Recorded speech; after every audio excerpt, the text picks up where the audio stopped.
Welcome to a new edition of the Neon Jazz interview series with Montreal-based composer, saxophonist, improviser, and conductor Philippe Côté. He talked about projects like his 2021 CD, Bell Tolls Variations with Marc Copland. This veteran is also currently working on a doctorate and is a consummate explorer at the crossroads of jazz and classical.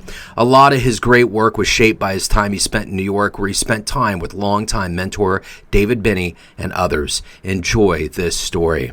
Well, hey, thank you for taking a minute out for Neon Jazz today, man. I appreciate it. Oh, happy to do it. So let's talk about Bell Tolls Variations and, just kind of what it means to release material now during this very strange time when COVID's kind of slowing down and there might be a chance for live shows. And just in general, how does it feel to get new material out now? Oh, it's great. I mean, I've been working a lot at home and writing a lot of music and actually getting a lot of projects that were a bit behind done. So it feels great because that music, I wrote it actually quite a few years ago. It was recorded also before COVID. So it was a great time to work on that, and I'm happy to release it. So how are things starting to look for you as far as your itinerary, doing live shows, things opening up? How's that working for you? Good. I mean, I'm mostly write music. So that's what I do the most. So I don't have that many shows, but there's still some there are some shows happening in Montreal here.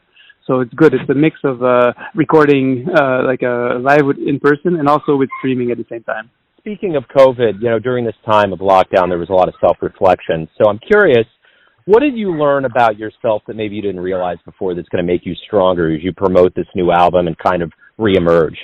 That's a really tough question. I guess because being a musician and creating is already some kind of a solitary act. You're always reflecting on yourself and think about where you want to go or what is inspiring you. So in a way, COVID was just like a kind of a quote-unquote perfect moment to do this because there was no other distractions. You just had to stay home and do it. It's kind of continuation of what I was doing before, but at the same time, it was a good time to do it, really. You got to do a collaboration with Marc Copland on this latest album. What was that like to work with him? Oh, Marc is great. I mean, I've been a fan of him for so long. Actually, I knew him from quite a few years ago because I spent a year in New York back in 2007, and I studied with Marc. So we we became friends. So I'm a big fan of his playing and the way he improvises and he sounds. I mean, his piano sound is just gorgeous. His harmonies are awesome. This project was actually my intention of actually just creating something musically that would inspire him to improvise. That maybe he doesn't do that much by himself. So that's why I wrote for the string quartet. So he had a nice bed of sounds to improvise on. Talk to me a little bit about your beginnings in music, how you got involved with music and more specifically jazz. Well, I mean, I'm a product of a regular high school music programs. I mean, I love music before joining a school band. My father listened to tons of different things, so I listened to classical, jazz, French songs, and popular music. So I already had a good musical background from an ear, from a listener point of view. But then I started to play saxophone in high school, and I just loved it, and I just never stopped. So, who were influences? Who'd you listen to? Who really got you thinking that you love jazz and that's what you wanted to do? I mean, in a way, it's kind of it's a classic answer, but Charlie Parker was a big thing for me. I had this Charlie Parker cassette that I just really completely destroyed by playing it so many times. So that was a big thing for me. Then it's all the jazz masters. I mean, I listened to so many records.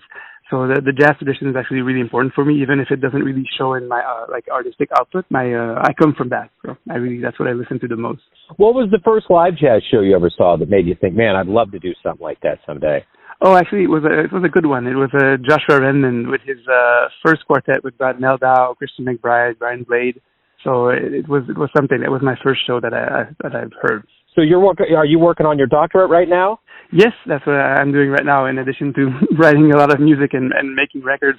But yes, I'm doing a doctorate at McGill University in Montreal. I'm working with John Hollenbeck, a great composer, drummer. And speaking of being around somebody like John Hollenbeck and other big names that you've been around, what have you learned from, the veterans of the world of jazz that you in turn have used to teach younger players and students that you're around?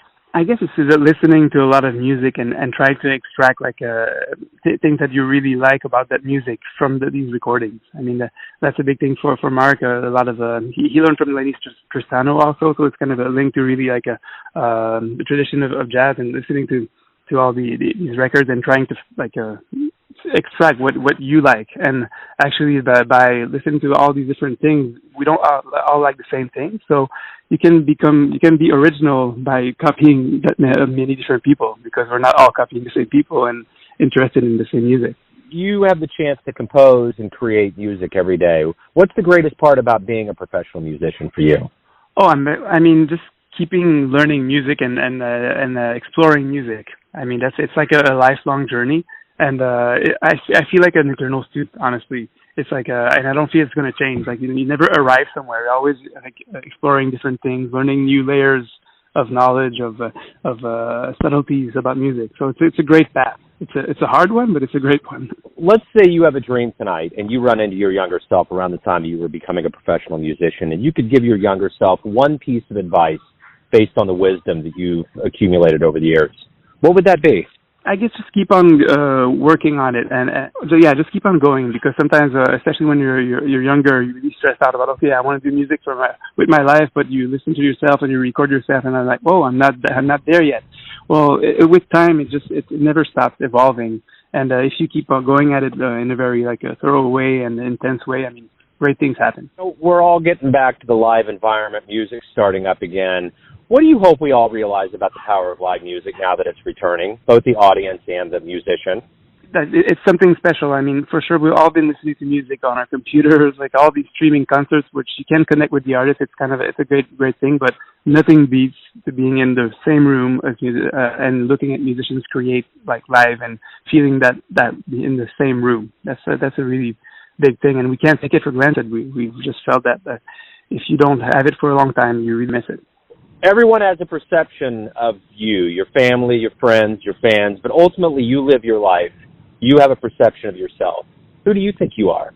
I mean, I'm somebody who's just really passionate about music, and it's kind of my way to experience life is to discover music and to try to share what I discover with the world by writing. In a way, I'm doing this for me, but I'm very happy to share it, and I hope that what I create inspires some people in many different ways, being musically or just as a human experience. Right on. Philippe, thank you for taking some time out for Neon Jazz. Good luck as we move forward. I appreciate it. Thanks a lot, Joe. Thanks for listening and tuning in to another Neon Jazz interview, where we give you a bit of insight into the finest players in Montreal, New York City, Kansas City, and spots all over the world, giving fans all that jazz. Thanks to Philippe for his time, music, and story. If you want to hear more interviews, go to Famous Interviews with Joe Domino in the iTunes Store. Visit neonjazz at youtube.com, and for everything Neon Jazz all the time, go to the neonjazz.blogspot.com. Until next time, enjoy the jazz, my friends.